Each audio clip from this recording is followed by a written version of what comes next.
Om Swastiastu, Sampurasun. Selamat pagi pemirsa, senang sekali rasanya saya dapat menemani pemirsa yang ada di rumah pada pagi hari ini. Saya Niluh Melika Chandra Widianimas, selaku presenter dalam program Mimbar Agama Hindu bersama Badan Penyiaran Hindu Provinsi Jawa Barat di Bandung TV. Pemirsa Bandung TV yang berbahagia, seperti yang kita ketahui, kemarin kita baru saja memperingati Hari Sumpah Pemuda. Tentu Hari Sumpah Pemuda ini kita peringati setiap tahun pada tanggal 28 Oktober. Nah, di tahun ini kita telah memperingati Hari Sumpah Pemuda yang ke-94. Sebagai pemuda dan pemudi Indonesia, tentu kedepannya kita akan mengalami banyak sekali tantangan yang dilalui dengan perjuangan dan kerja keras. Tantangan tersebut datang dari berbagai bidang, mulai dari bidang ideologi, politik, sosial, budaya, ekonomi, pertahanan dan keamanan, dan teknologi. Tidak lupa, saat ini bidang kesehatan juga merupakan bidang yang penting. Terlebih saat ini COVID-19 masih ada. Oleh karena itu, tidak henti-hentinya kami ingatkan kepada pemirsa di rumah untuk terus mematuhi protokol kesehatan dengan baik dan benar. Baik pemirsa, masih dalam suasana semangat Sumpah Pemuda, kita akan membahas topik kita kali ini, yaitu Bersatu Bangun Bangsa dengan subtema Membangun Diri, Membangun Negeri di Era Digital 5.0. Sudah bergabung bersama kami narasumber kita, yaitu Bapak Gede Karya ST MSE MT Cisa IPM. Beliau merupakan penyuluh agama Hindu non-PNS Jawa Barat dan juga Ketua Pasraman Widya Dharma Purawira Chandra Dharma Secapa AD. Selain itu, beliau juga merupakan orang yang sangat ahli dalam bidang teknologi informasi. Hal ini karena beliau juga merupakan dosen di program studi Teknik Informatika Unpar yang juga menjadi konsultan di bidang teknologi informasi yang melayani pemerintah baik pusat dan daerah termasuk Kota Bandung diantaranya, serta beberapa BUMN dalam transformasi digital di negeri tercinta ini. Luar biasa sekali narasumber kita pada pagi hari ini. Mari kita sapa terlebih dahulu. Om Swastiastu Pak Gede. Om Swastiastu Kakak Melika. Bagaimana kabarnya hari ini Pak? Astung kare, baik. Bagaimana Pak? Sudah siapkah untuk berbagi informasi dan ilmu-ilmu bersama saya dan juga pemirsa di rumah? Siap Kakak Melika. Baik Pak, harus selalu siap ya Pak. Seperti yang tadi saya sampaikan, masih dalam semangat Sumpah Pemuda, kita akan membahas topik Bersatu Bangun Bangsa dengan subtema Membangun Diri, Membangun Negeri di Era Digital 5.0. Luar biasa sekali tema kita kali ini. Bapak, saya ingin tahu, apa sih yang mendasari Bapak sehingga menentukan topik di episode kita kali ini? Silakan Pak. Terima kasih Kakak Melika. Selamat pagi para pemirsa Bandung TV, umat sedharma yang berbahagia dimanapun berada, masyarakat Indonesia dimanapun berada yang sedang menyimak siaran Bandung TV yang kita cintai ini. Sampurasun, Om Swastiastu, Om Awignamastu Yenamasidam, Om Anobadrah Keratawayantu Wiswata. Semoga pikiran yang baik datang dari segala arah. Baik, senang sekali pagi ini saya bisa hadir di sini menyapa para pemirsa Bandung TV dan diberi kesempatan untuk berdiskusi, berbincang-bincang. Terima kasih banyak kepada Badan Penyiaran Hindu Provinsi Jawa Barat atas kesempatan yang diberikan, tentu juga kepada manajemen Bandung TV, seluruh kru, serta Kakak Melika yang menjadi host yang luar biasa ya di pagi hari ini. Baik, Ya, seperti yang tadi disampaikan oleh Kakak Melika yang ke-94, saya akan membawakan topik tentang bersatu bangun bangsa, membangun diri, membangun era digital 5.0. Nah, seperti tadi yang disampaikan, kenapa sih topik ini jadi penting gitu ya? Nah, ada beberapa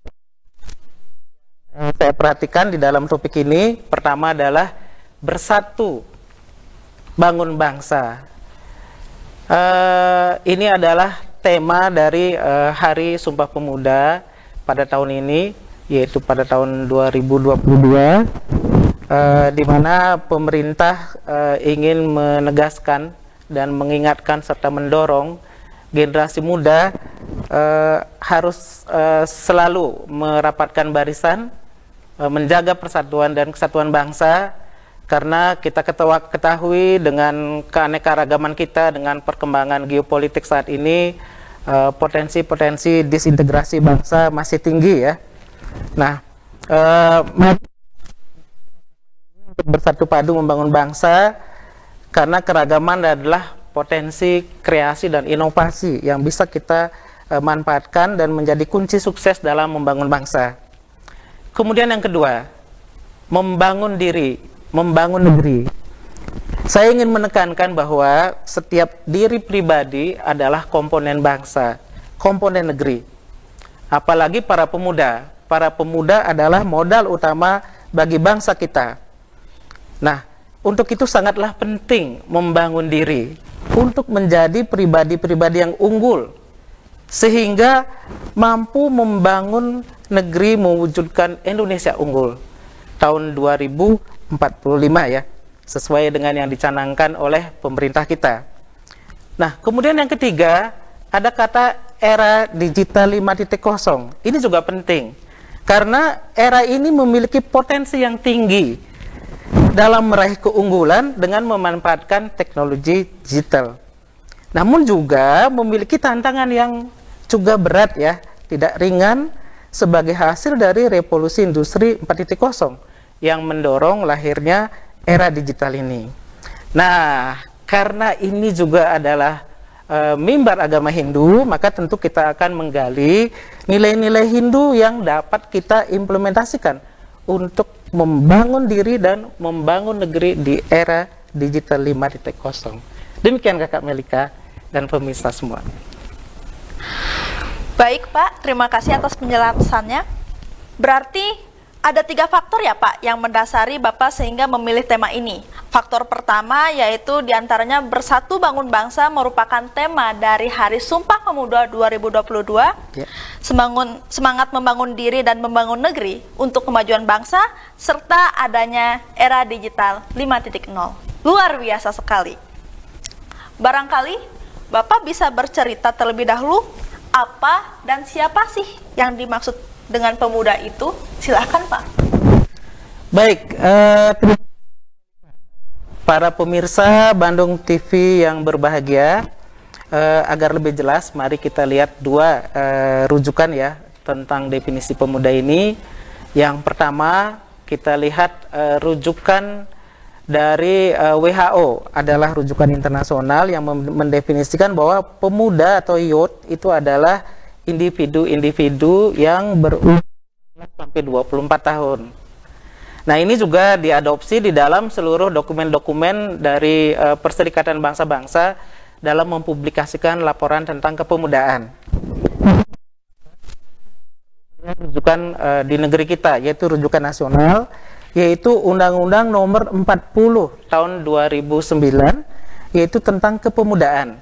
Nah, di dalam undang-undang ini disebutkan bahwa pemuda itu adalah warga negara Indonesia yang memasuki periode penting pertumbuhan dan perkembangan yang berusia 16 sampai 30 tahun. Nah, dari 2 sumber tersebut, Kakak Melika dan pemirsa sekalian, yang dimaksud dengan pemuda itu adalah individu yang memiliki umur pada rentang. Nah, kalau kita misalnya merujuk siapa pemuda Indonesia, maka pemuda Indonesia adalah semua warga negara Indonesia yang tentunya memenuhi kriteria tersebut. Demikian Kakak Melika. Baik, terima kasih Pak Gede.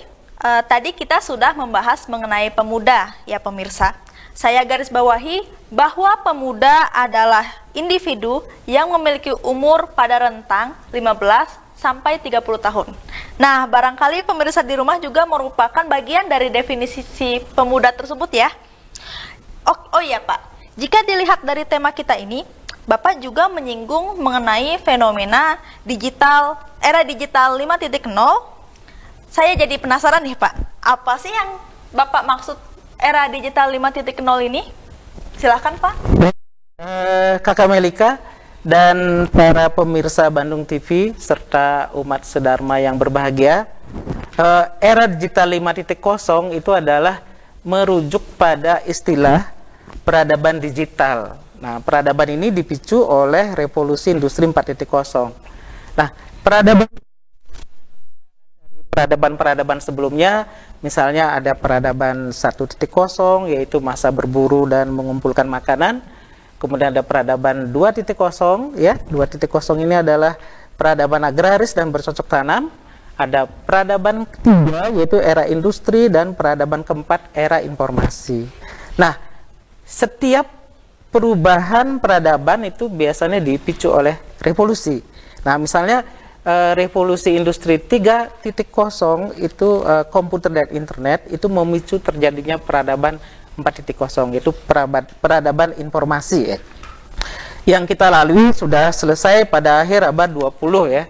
Nah, saat ini pada abad ke-21 kita sedang menjalani revolusi industri 4.0. Nah, yang ditandai dengan adanya beberapa hal, ada transformasi digital, ada penerapan artificial intelligence atau AI, ada kecerdasan buatan ya, AI tadi, kemudian ada Internet of Things, yaitu semua penggunaan perangkat yang terkoneksi dengan internet atau IoT, kemudian big data yang menghasilkan data yang banyak gitu kan. Dari semua aktivitas kita memanfaatkan teknologi digital itu menghasilkan data, dan itu perlu diproses menggunakan, malah sekarang ada ilmu yang relatif baru yaitu data science yang memang difokuskan untuk bagaimana menganalisis data tersebut.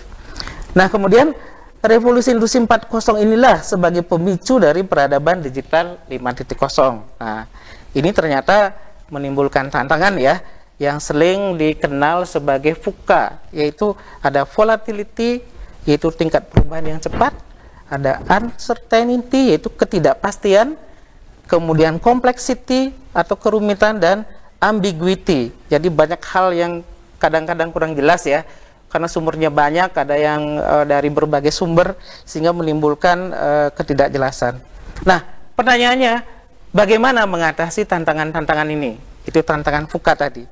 Nah, ada 4 kemampuan atau keterampilan atau kecakapan ya yang dapat digunakan untuk mengantisipasi tantangan ini, yang dikenal dengan istilah kecakapan abad 21 atau 4C, yaitu pertama adalah critical thinking, yaitu berpikir kritis, collaboration, bekerja sama, creativity atau kreativitas, dan communication atau berkomunikasi. Nah, hal ini tentunya dapat dilaksanakan dengan lebih mudah, jauh lebih mudah memanfaatkan teknologi digital.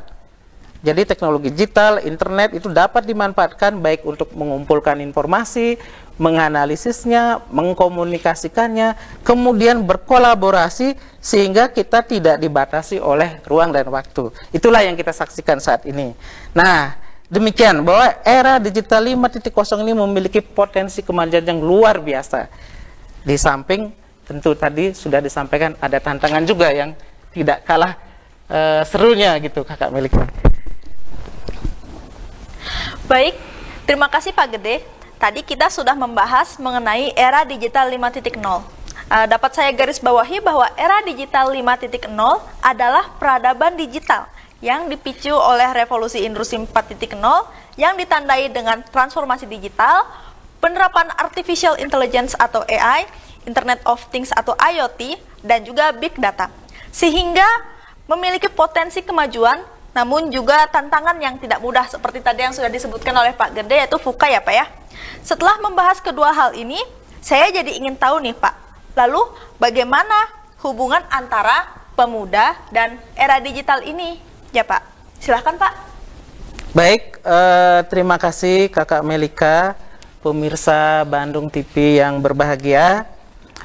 Pemuda di era digital 5.0 ini memiliki hubungan yang sangat erat ya.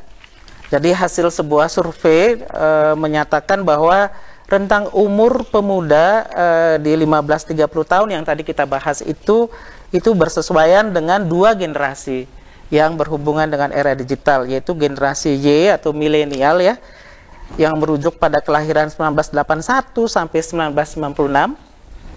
Kemudian kalau dikira-kira saat ini kurang lebih berumur 26 sampai 41 tahun.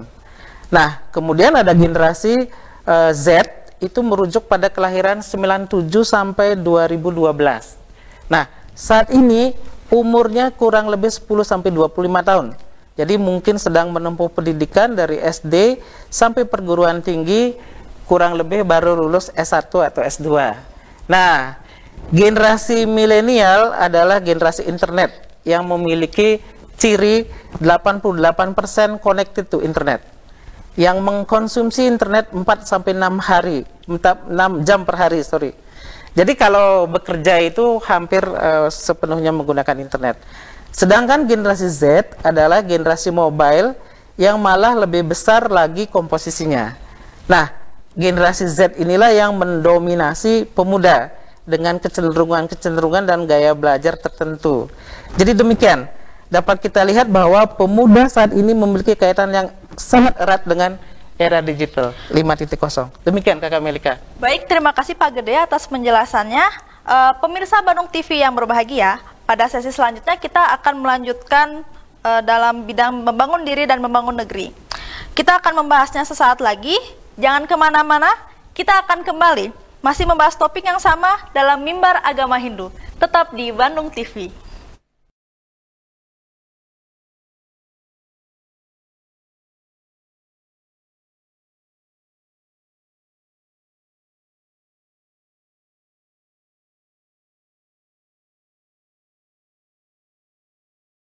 Aduh, kusutnya muka kamu bang. Iya nih, kusut kayak gambar TV di rumahku. Aha, nonton di rumah pakai Nusantara Siben. Hah? Nusantara Siben? Gambarnya bening, sinyalnya mulus. Produk baru dari Transvision Nusantara. Nikmati tayangan seru yang lebih ekonomis untuk keluarga di rumah. Ayo beli paket Nusantara Siben di dealer resmi di kota Anda. Punya Transvision. Telah hadir dan menetap di sekitar Anda, terapi gurah mata Changjiang TCM insya Allah mampu menormalkan dan menerangkan penglihatan mata tanpa operasi dengan cara alami dan tanpa efek samping seperti mata minus atau plus, katarak, glukoma, retina, silinder, mata berair, mata merah, mata lelah, mata gatal, mata berbayang, mata berasap atau berkabut, syaraf mata, rabun ayam, rabun akibat diabetes, dan berbagai keluhan mata yang lainnya dengan menggunakan alat-alat terapi canggih dan gurah, serta dibantu dengan perpaduan racikan ramuan herbal yang diolah secara higienis dan modern dan juga telah teruji dan terbukti keampuhan serta kemanjurannya. Terapi gurah mata adalah proses pembersihan selaput mata dengan cara meneteskan ramuan khusus mata dan dalam jangka waktu kurang dari 5 menit, reaksi dan khasiat ramuan langsung bisa dirasakan di tempat. Kotoran mata akan keluar, organ dan selaput mata akan bersih sehingga organ dan syaraf mata akan berfungsi dan normal kembali. Terapi gurah mata juga sangat dianjurkan bagi pengguna komputer, kutu buku, perenang, pengemudi, pekerja las, serta mereka yang bekerja dengan konsentrasi mata tinggi lainnya, guna untuk menyehatkan dan menjaga kesehatan mata. Terapi gurah mata Changjiang TCM buka praktek setiap hari dari jam 8 pagi hingga jam 5 sore. Hari Minggu atau hari besar tetap buka kecuali hari Jumat libur. Terapi gurah mata Changjiang TCM beralamatkan di Jalan Raya Barat Wanayasa, Komplek Ruko Multi Mandiri, Desa Wanayasa, Kecamatan Wanayasa, Kabupaten Purwakarta. Patokannya pas di samping Bank Mandiri KJP Wanayasa atau di depan Bank BJB KJP Wanayasa. Untuk informasi lebih lanjut hubungi 0878795999. Bebaskan kacamata Anda bersama Klinik Pengobatan Herbal Changjiang TCM.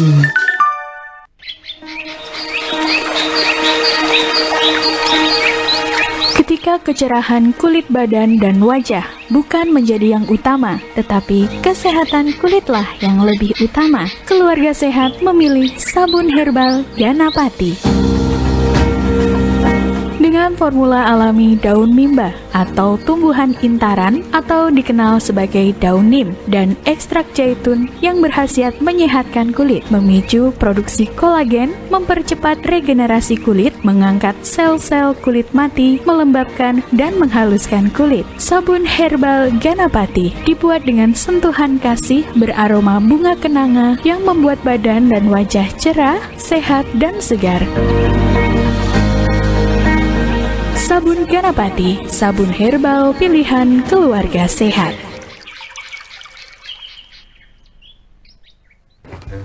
Waduh, kusutnya mau kamu bang. Iya nih, kusut kayak gambar TV di rumahku. Aha, nonton di rumah pakai Nusantara si Ben. Hah? Nusantara si Ben? Gambarnya bening, sinyalnya mulus. Produk baru dari Transvision Nusantara. Nikmati tayangan seru yang lebih ekonomis untuk keluarga di rumah. Ayo beli paket Nusantara si Ben di dealer resmi di kota Anda. Punya Transvision.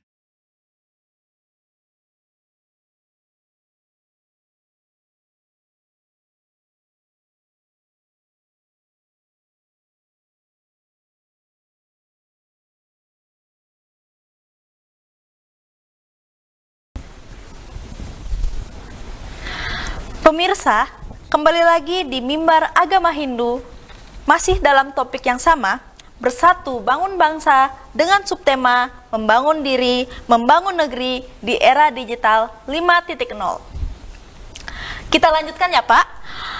Tadi kita sudah membahas mengenai latar belakang Bapak untuk memilih topik ini. Selain itu, tadi kita juga sudah membahas mengenai pemuda serta relevansinya dengan era digital 5.0 ya Pak.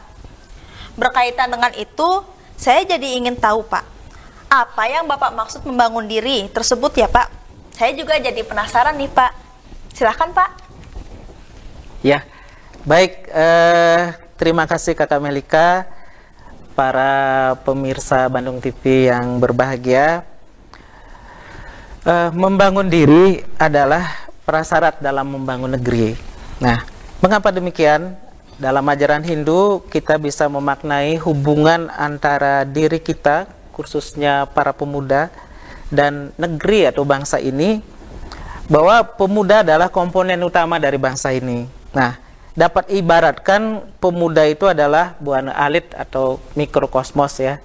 Kemudian negeri atau bangsa itu adalah buana agung atau makrokosmos.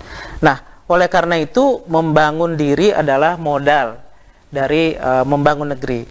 Nah, dalam era digital 5.0 dengan tantangan yang tadi sudah kita bahas, membangun diri itu sangat penting dalam meningkatkan kompetensi, khususnya kecakapan abad 21 atau 4C. Nah, pertanyaannya bagaimana caranya, gitu ya.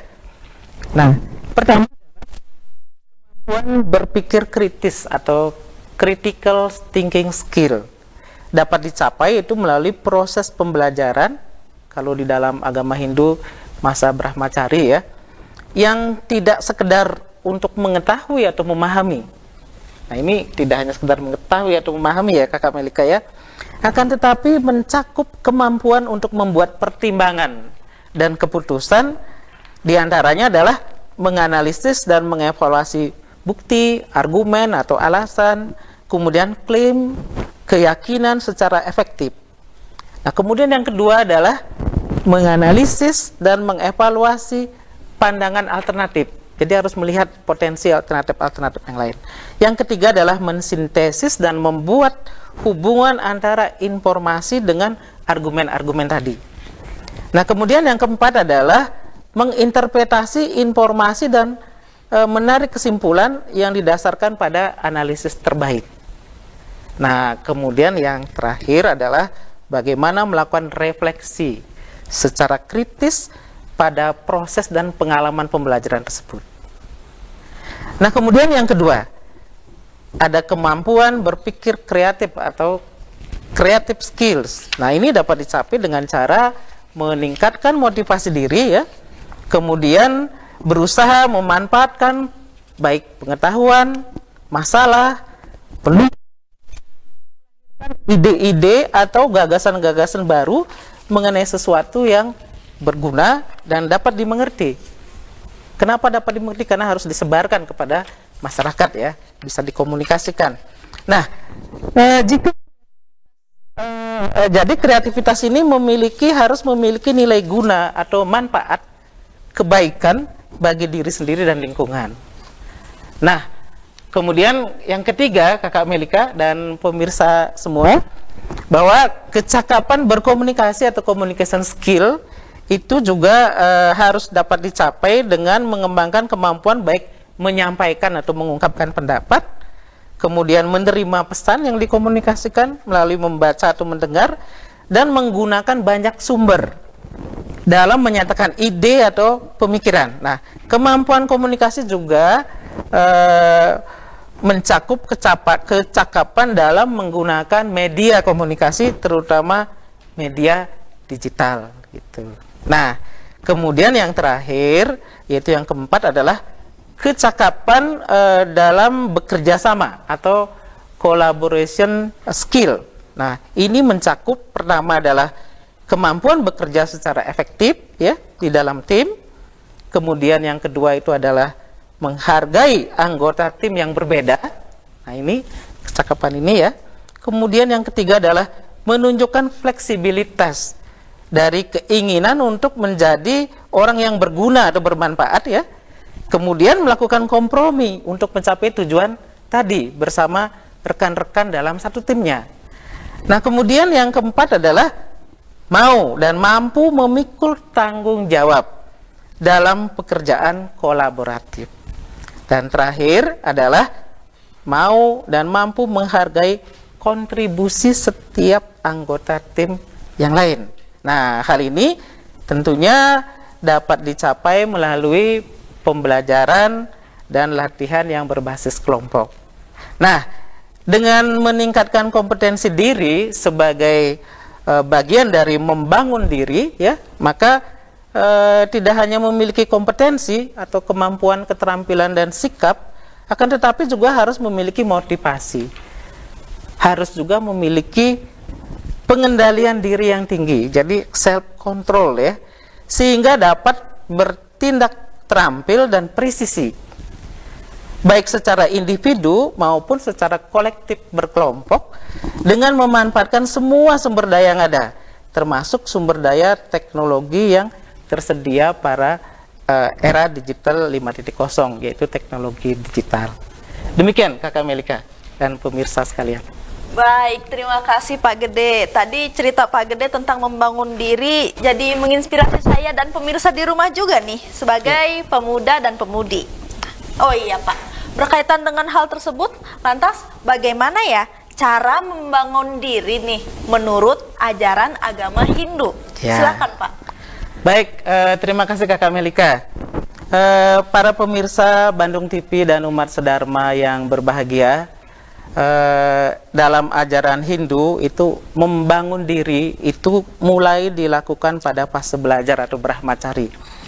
Nah, hal ini sangat relevan dengan pemuda yang mayoritas pada fase belajar, yaitu brahmacari ini. Cukup banyak nilai-nilai Hindu yang terkait dengan pendidikan dan pembelajaran. Mungkin tidak semua bisa kita bahas sekarang. Saya akan coba kemukakan beberapa di antaranya. Nah, yang pertama mengenai tujuan dari pendidikan atau pembelajaran. Di dalam Hindu, tujuan pendidikan atau pembelajaran itu adalah untuk menghasilkan pemuda yang memiliki karakteristik atau sifat suputra Sadu Gunawan, yaitu profil pemuda yang menjadi putra yang baik hati, kemudian cerdas, berpengetahuan, dan memiliki nilai akhlak serta moral sehingga dia bermanfaat bagi lingkungan, baik lingkungan keluarga, bangsa, negara, dan alam sekitar. Nah, pemuda unggul itu dicirikan dengan karakter yang disebut dengan pradjana atau berpengetahuan atau jnana, baik pengetahuan material, misalnya ekonomi, teknologi, maupun pengetahuan spiritual, yaitu memperkuat aspek rasa dan keyakinan diri. Nah, dengan kedua karakter tersebut, itu diharapkan bahwa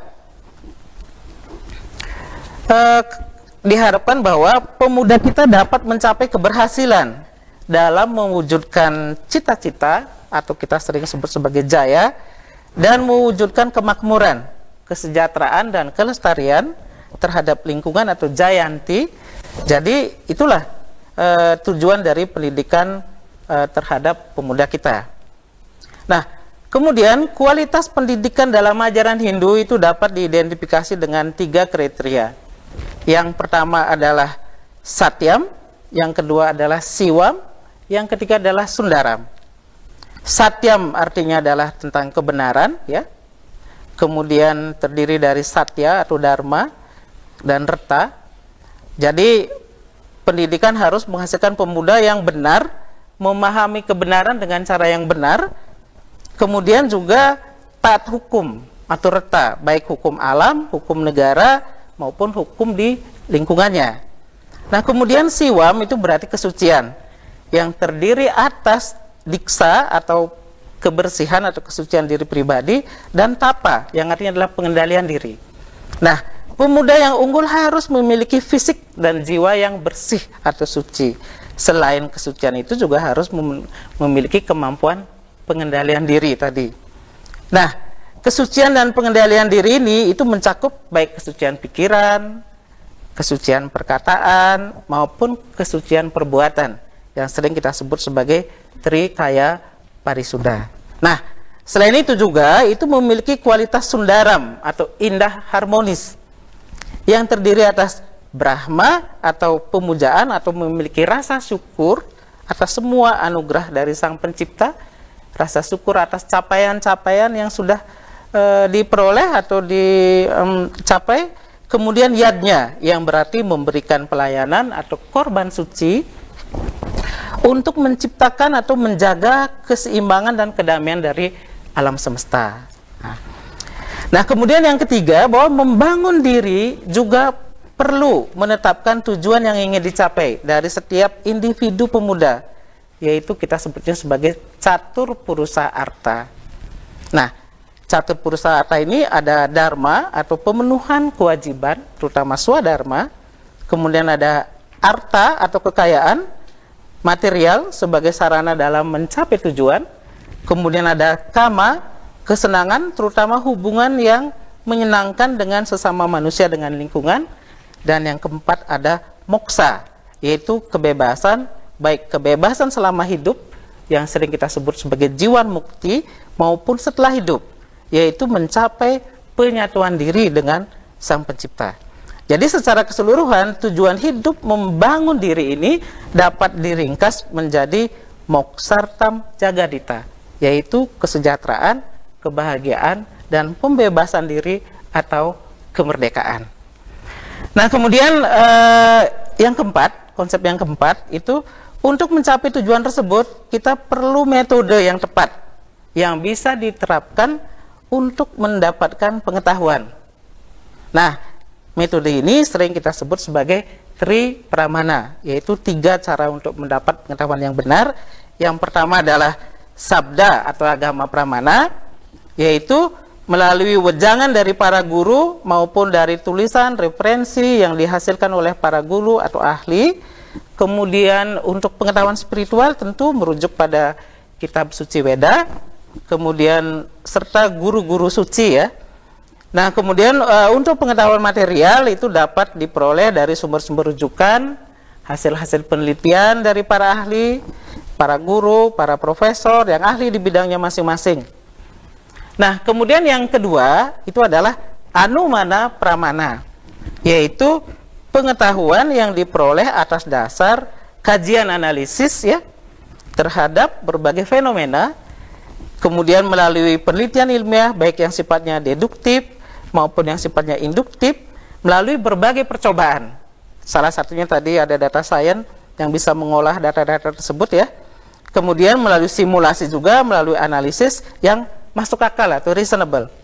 Nah, kemudian yang ketiga adalah pratyaksa pramana, yaitu pengetahuan melalui pengalaman dan pengamatan secara langsung. Nah, dengan demikian pendidikan itu tidak hanya mencakup mengetahui sesuatu, tidak juga hanya untuk menganalisa sesuatu, tetapi juga menginternalisasi dalam akal, dalam pikir untuk membentuk keyakinan sehingga bisa mendapatkan keyakinan diri. Nah, dari keyakinan ini ditambah dapat melakukannya, mengalami sendiri sebagai sadana di dalam hidup. Nah, dengan cara seperti itu maka pengetahuan yang diperoleh dari sumber yang benar, masuk akal, didukung oleh fenomena-fenomena di alam nyata, kemudian diinternalisasi dan tentunya dapat dilakukan sehingga tidak hanya tahu tetapi juga yakin dan menjadi gitu loh, seperti apa yang dikehendaki dalam pengetahuan tersebut. Jadi demikian Kakak Melika dan para pemirsa, beberapa nilai Hindu dalam membangun diri melalui pendidikan.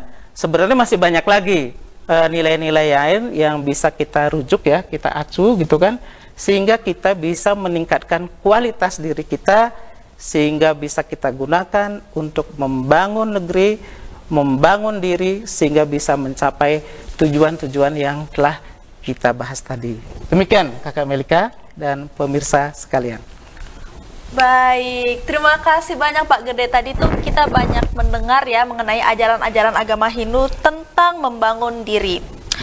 Para pemirsa Bandung TV yang berbahagia, pada sesi selanjutnya kita akan bahas bagian terakhir, yaitu membangun negeri, serta tentang bagaimana hal tersebut dapat dilakukan oleh generasi muda. Kita akan membahasnya sesaat lagi seusai jeda berikut. Pemirsa, jangan kemana-mana, kita akan kembali lagi di Mimbar Agama Hindu, tetap di Bandung TV.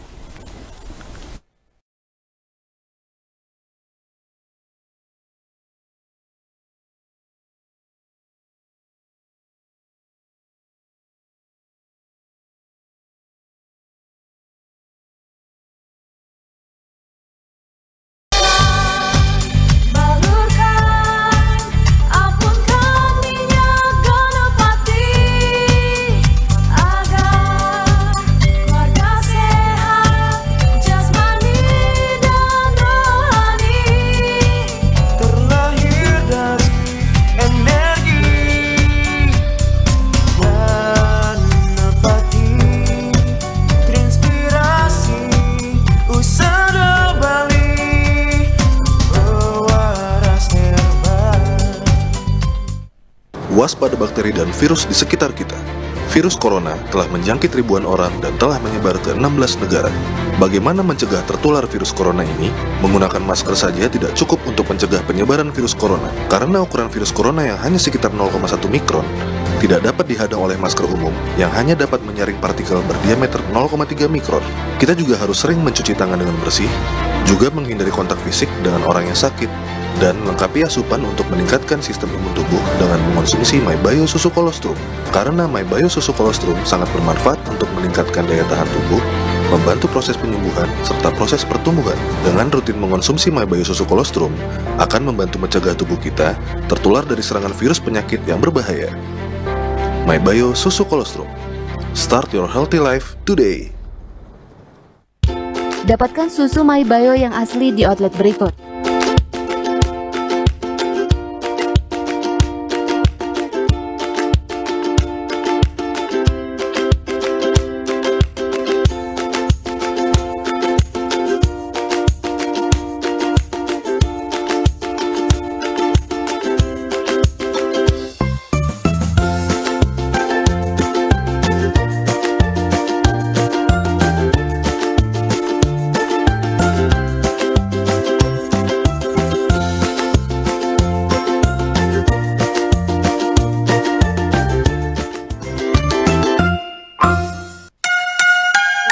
telah hadir dan menetap di sekitar Anda. Terapi Gurah Mata Changjiang TCM insya Allah mampu menormalkan dan menerangkan penglihatan mata tanpa operasi dengan cara alami dan tanpa efek samping seperti mata minus atau plus, katarak, glukoma, retina, silinder, mata berair, mata merah, mata lelah, mata gatal, mata berbayang, mata berasap atau berkabut, syaraf mata, rabun ayam, rabun akibat diabetes, dan berbagai keluhan mata yang lainnya dengan menggunakan alat-alat terapi canggih dan gurah, serta dibantu dengan perpaduan racikan ramuan herbal yang diolah secara higienis dan modern dan juga telah teruji dan terbukti keampuhan serta kemanjurannya. Terapi gurah mata adalah proses pembersihan selaput mata dengan cara meneteskan ramuan khusus mata dan dalam jangka waktu kurang dari 5 menit, reaksi dan khasiat ramuan langsung bisa dirasakan di tempat. Kotoran mata akan keluar, organ dan selaput mata akan bersih sehingga organ dan syaraf mata akan berfungsi dan normal kembali. Terapi gurah mata juga sangat dianjurkan bagi pengguna komputer, kutu buku, perenang, pengemudi, pekerja las, serta mereka yang bekerja dengan konsentrasi mata tinggi lainnya, guna untuk menyehatkan dan menjaga kesehatan mata. Terapi gurah mata Changjiang TCM buka praktek setiap hari dari jam 8 pagi hingga jam 5 sore. Hari Minggu atau hari besar tetap buka kecuali hari Jumat libur. Terapi gurah mata Changjiang TCM beralamatkan di Jalan Raya Barat Wanayasa, Komplek Ruko Multi Mandiri, Desa Wanayasa, Kecamatan Wanayasa, Kabupaten Purwakarta. Patokannya pas di samping Bank Mandiri KJP Wanayasa atau di depan Bank BJB KJP Wanayasa. Untuk informasi lebih lanjut hubungi 087879895999. Bebaskan kacamata Anda bersama Klinik Pengobatan Herbal Changjiang TCM.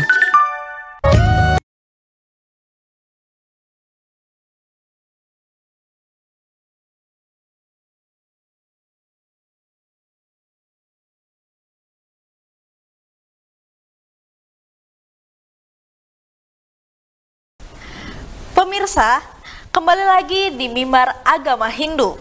Masih dalam topik yang sama, bersatu bangun bangsa dengan subtema membangun diri, membangun negeri di era digital 5.0. Baik Pak, kita lanjutkan ya Pak.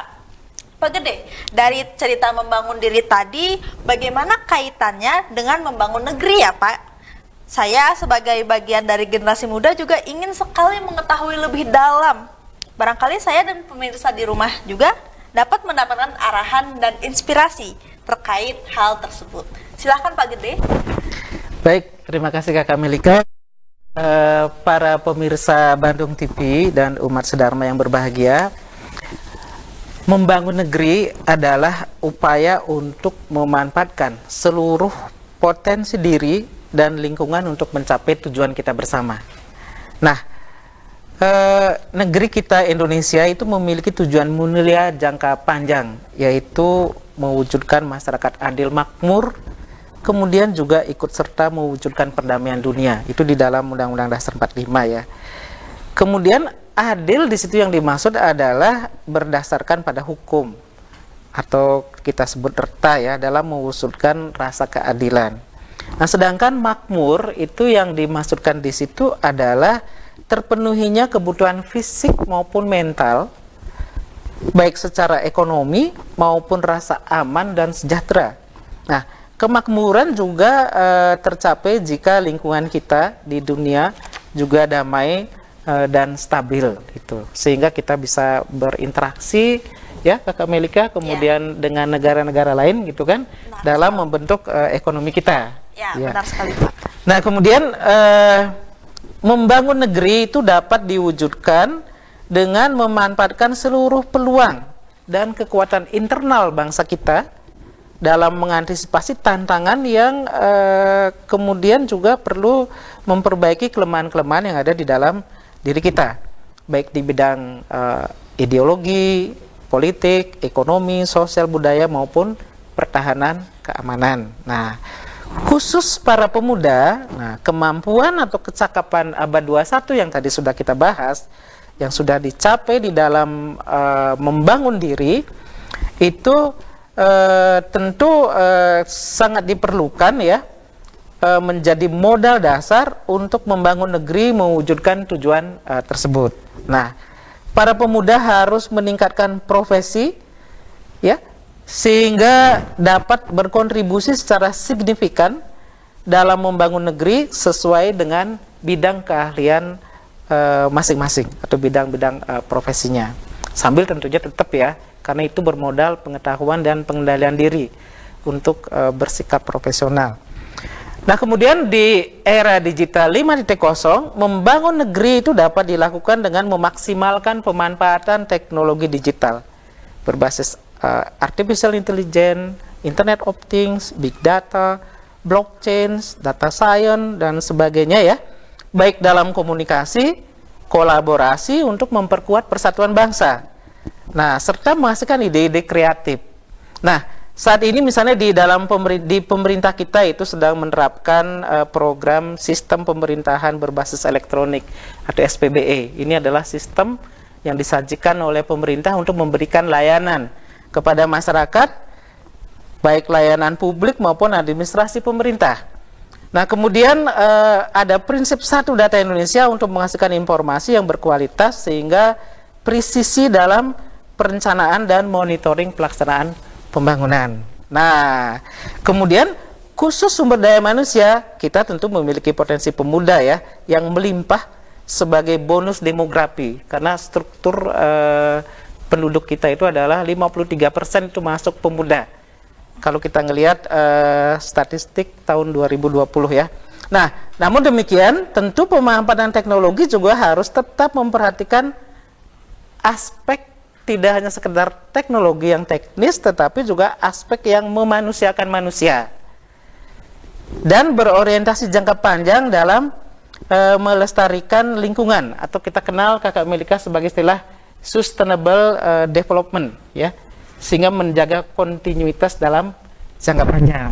Jadi SDGs ya Pak ya? Iya betul, jadi secara internasional itu ada Sustainable Development Goal ya, yang dicanangkan oleh PBB ya, dan diikuti juga oleh negara-negara lain dalam memastikan bahwa pembangunannya sustainable gitu.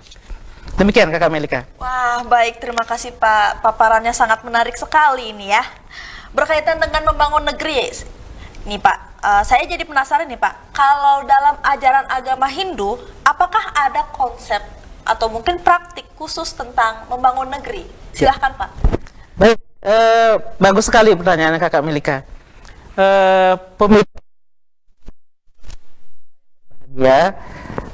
Ada banyak konsep dalam ajaran Hindu yang dapat dipraktikkan dalam membangun negeri.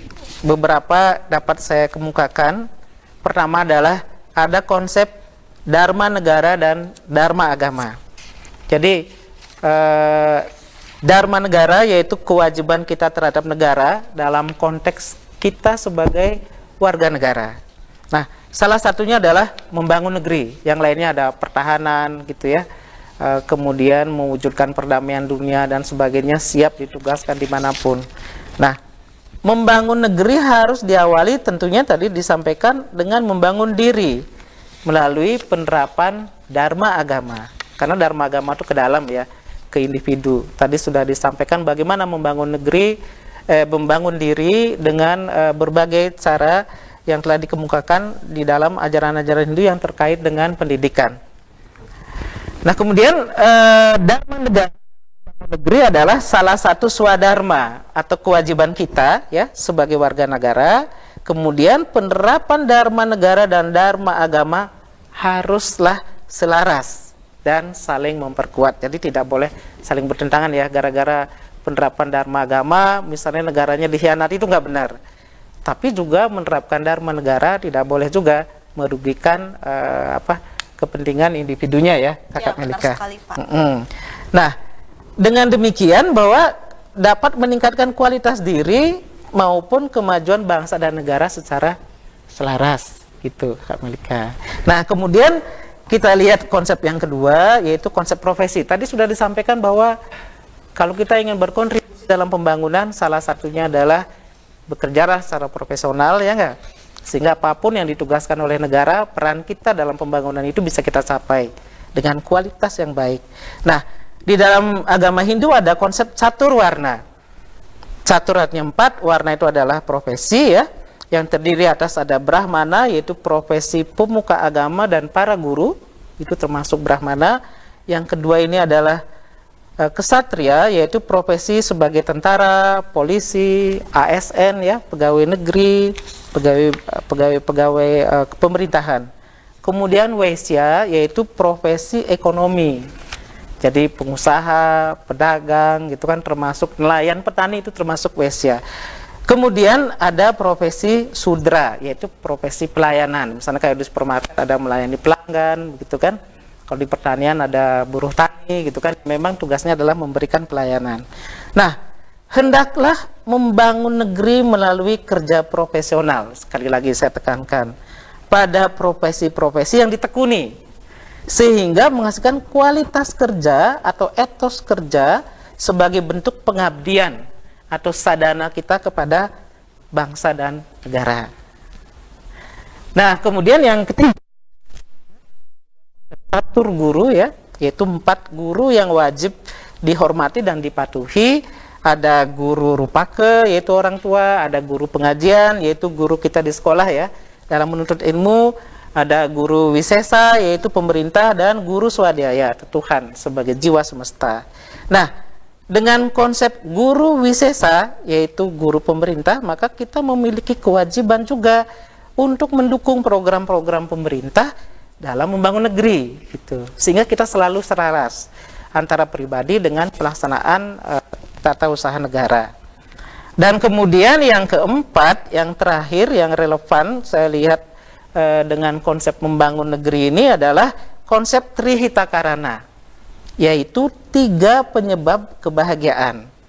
Nah, kebahagiaan itu dapat tercipta itu akibat keseimbangan dari 3 hubungan. Yang pertama adalah hubungan kita dengan Sang Pencipta, yang sering disebut sebagai parahyangan. Kemudian yang kedua adalah keselarasan hubungan antara sesama manusia atau pawongan, dan keselarasan hubungan dengan alam semesta atau lingkungan atau palemahan.